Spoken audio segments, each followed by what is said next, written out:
All right, so here we're gonna break down Abraham Lincoln's 10% plan, specifically his oath of allegiance to the United States. He actually wrote this himself. Which kind of makes sense once we get into it, because he was a lawyer. Brilliant lawyer. So when you're looking at a primary source, and especially if you're starting off with, the source itself and the author of it, he's a lawyer. So what could you possibly anticipate? Lawyer language, Big, if that's even fancy a phrase. words. Yep. And you know what? There's probably a social studies teacher out there that's like, "Wow, you're bold for wanting to do this. This is not exactly the most glamorous thing, and it's not to analyze. It's not. It's not. So I'm glad we can kind of play off each other on this one. It helps give us a better understanding into his thought process, right, as to the leniency for his Reconstruction. And when you're looking at lawyer language, if we want to play around with that, lawyer language is very specific. It's direct. It's not flowery. It's not meant to entertain. It's, this is now the law or the rule. And when you make laws or rules, you try to make it as specific as possible so people can't find loopholes, right, exactly, in the law. Exactly.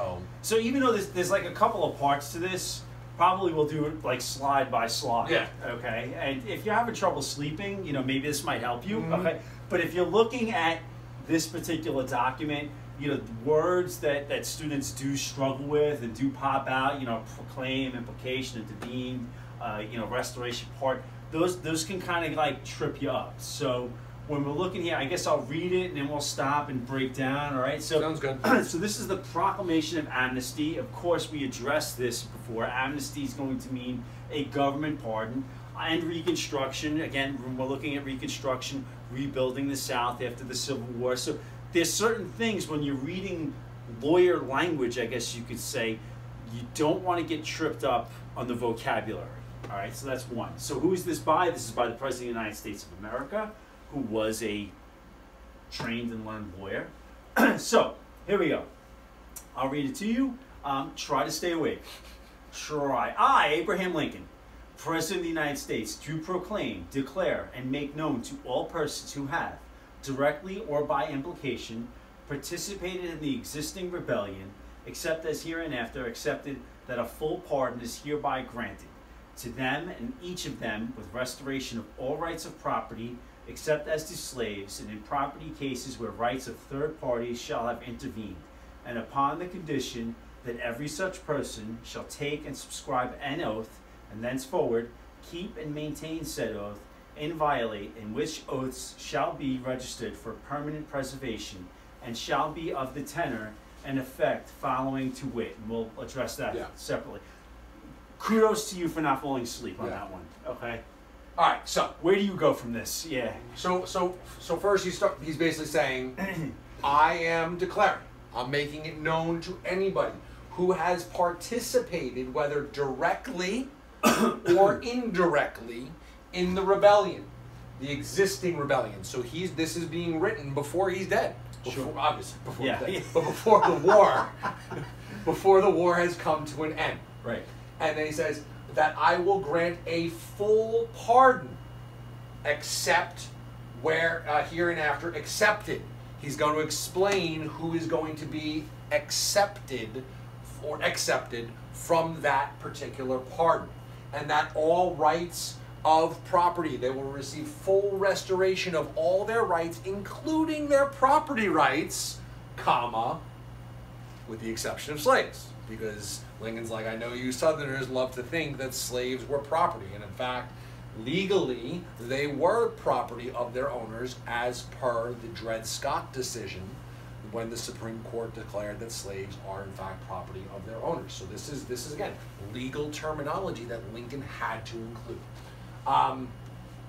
Basically, if you take this oath of allegiance that we're going to get into, you will then be pardoned, and it will be recorded, and that oath will be maintained for your rest of your life. If you violate that oath, then guess what Lincoln could do to you? He could hang you for treason. So now if we look here, right? Going back, let's hope, you're talking about recording an oath. Yep. that looks like that's what we have going on So here. I'm sitting there, I'm like, all right, Mr. Heeg, you're taking the oath of allegiance. It's Right. been recorded on July 16th, 2020. Yeah, we're filming over the summer. Taking that, so taking that oath and then having it recorded or documented, so very, very important. Right. All right. So then, if we do ever find Mr. Heeg at a meeting of the former leaders of the Confederacy planning a new rebellion, violated, this oath is out the window, your pardon is gone, we're going to hang you. I think you nailed it. Yeah. I mean, if I wanted to go diagonal here and just start with words, maybe, since we're kind of doing this the first time. If I'm thinking rebellion here, what if we're thinking about what just recently happened, rebellion, the South rebelling against the North, the Civil War. Okay, a pardon. Hopefully we addressed this by now. A pardon is going to say that you are completely forgiven, and of course restoring.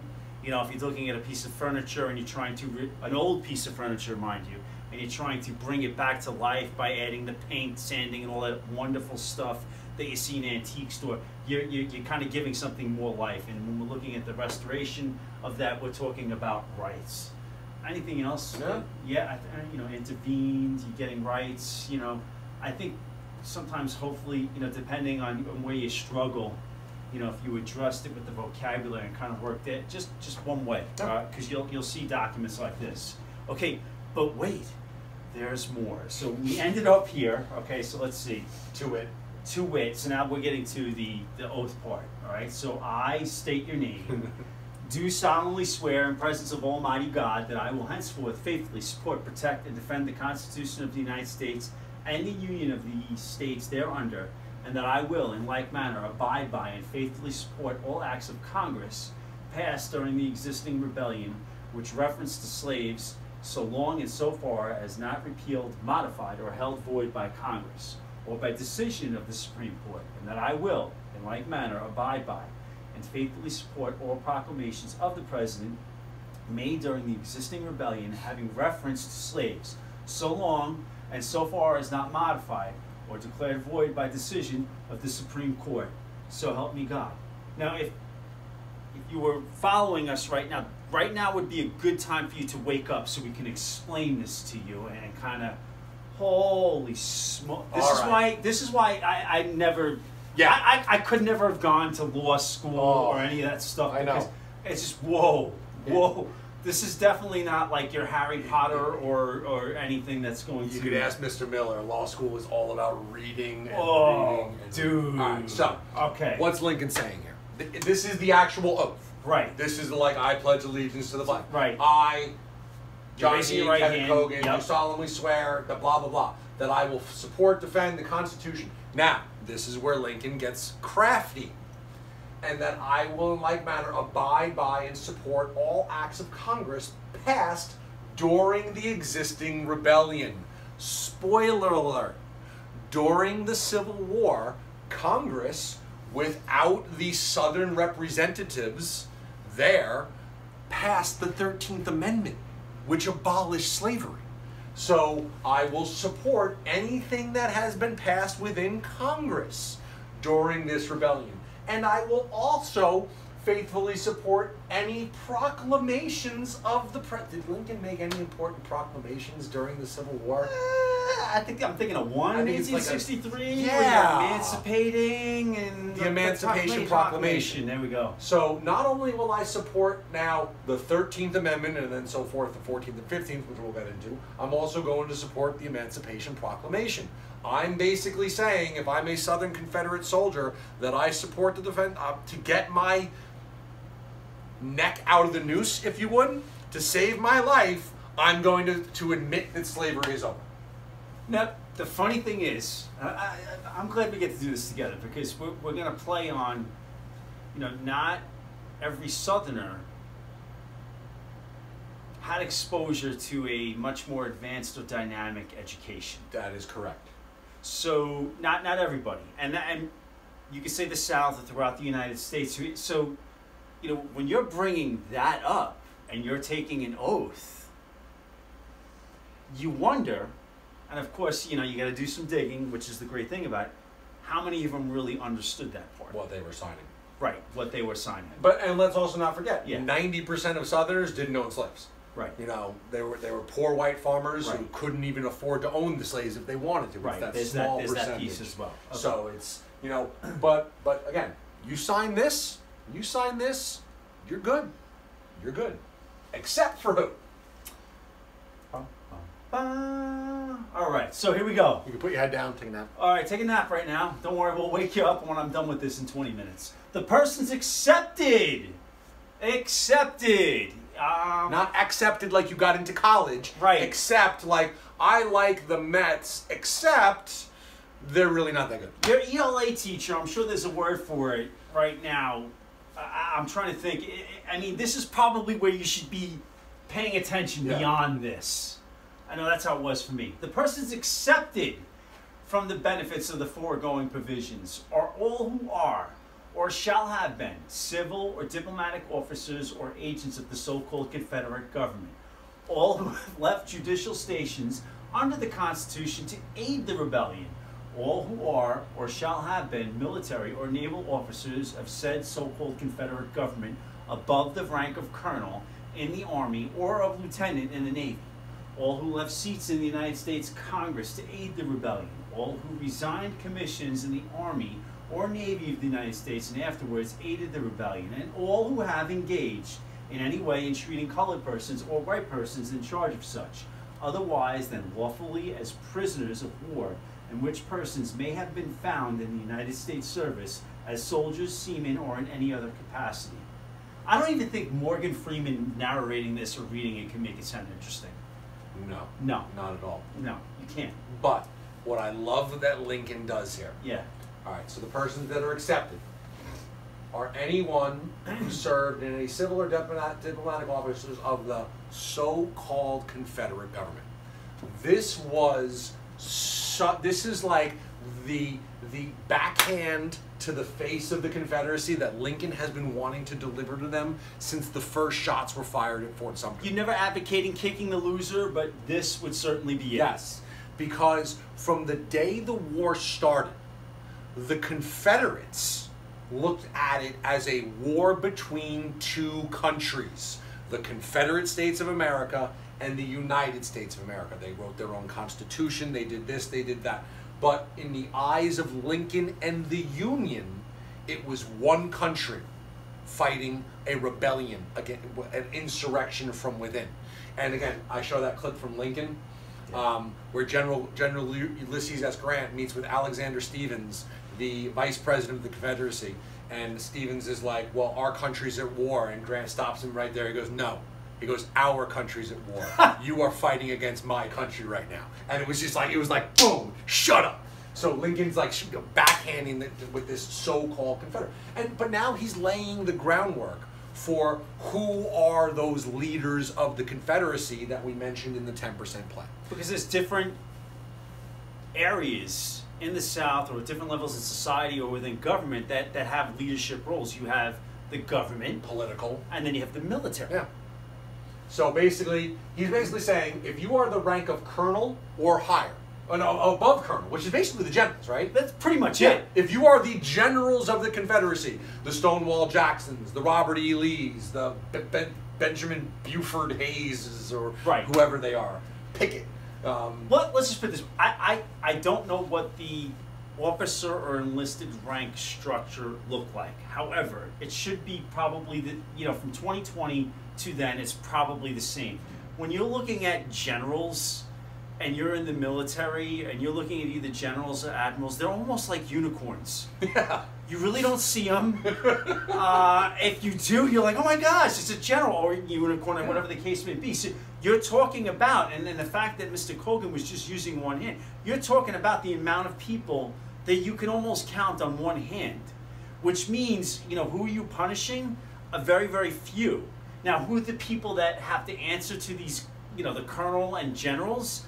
All of these people. Yeah. So all of these, your podunk, your Joe Schmo from the South who's 19 years old, who probably doesn't even know what he's doing, who's fighting in it, he's excused, along with the other Joe Schmoes of other states who are 18, 19, 20 years old. And if you're above the rank of lieutenant in the Navy, which is basically your admirals, maybe your captains. Again, I can't quote the rank structure at that time, but I mean, based on what I know now and then, and we're looking at you trying to penalize or punish the small, amount, yeah, I have If you to were a see. member of Congress that left Congress, so if you were elected to the House or elected to the Senate, which maybe we're talking about maybe 25 senators and maybe 75 representatives. Don't hold us to those Yeah, numbers, but again, very small very number small of people. amount of people.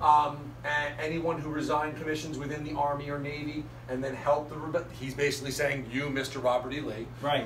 you at that time were a general in the United States Army, and you resigned that commission to become the commander of the Army of the Northern Virginia, or anybody who treated people of color unlawfully as they were prisoners of war. That was kind of a way of protecting the freedmen / slaves / any free Northerner who had volunteered, like the Massachusetts 54th Yes. Regiment, the all-black regiment that fought in the Civil War, basically saying, and if you mistreated any prisoner of war, you're also not going to be granted this amnesty. So then, probably one thing that students might see eventually one day on a test, like a question, why punish former leaders then? I mean, what's the best answer we can come up with here? Why are you saying, hey, your low-ranking guys, you guys are excused. Why are the leaders? I would say because the leaders led them. There you go. Like, especially, I'm not a military man, but Right. if you don't do what you're told in the military, Right. if you don't follow orders in the military, you get in trouble. There's things called court-martials. And leaders like to lead, whether Right. you're winning or losing. Now, since after the Civil War Sure. and beyond World War II, there have been laws written that if you find the orders to be immoral, you don't have to follow Right, them. right. Because that was the defense a lot of the Nazis tried to pull. Yes. And I was just following orders when I gassed and killed 6.5 million Jews in the Holocaust. It's Right. that you can't go that far with some of these things. So you don't want former leaders to come into power because you don't want this Civil War Part 2. Yeah. So basically, what I like to do in my class, if we're looking at the South and it's a pizza, right? Fully loaded pizza. Nice. Cheese pizza with pepperoni, sausage, meatballs, There you go, meatballs. mushrooms, Now you're talking. onions, anchovies, you name it. The only people that are exempted are the anchovies. Ooh. Everything else on that pizza is eligible for the part. Just a small little piece, and nobody likes the anchovies anyway. So. True story. I tell you, it was much more fun doing this with you. Is there anything else we're missing here? There's no more, right? There's not a next one. No. I mean, no. I give you the modified version. Of course, I think sometimes the key to this is to work with the vocabulary. Sometimes I know that's sometimes I go, hey, what's rebellion mean? And people who are 13 and 14 years old knows what rebel means. But again, and I ask this. When I'm in my class, I ask it every class, why was Lincoln's plan so lenient? Why is he basically saying the anchovies can't, have the pardon, but the rest of the pizza can? He needs the nation to heal. To come together right now. And unfortunately, as we said before, he gets a bullet in the head, and unfortunately for the United States of America, Andrew Johnson was his vice president. The first of 3 presidents who have been impeached.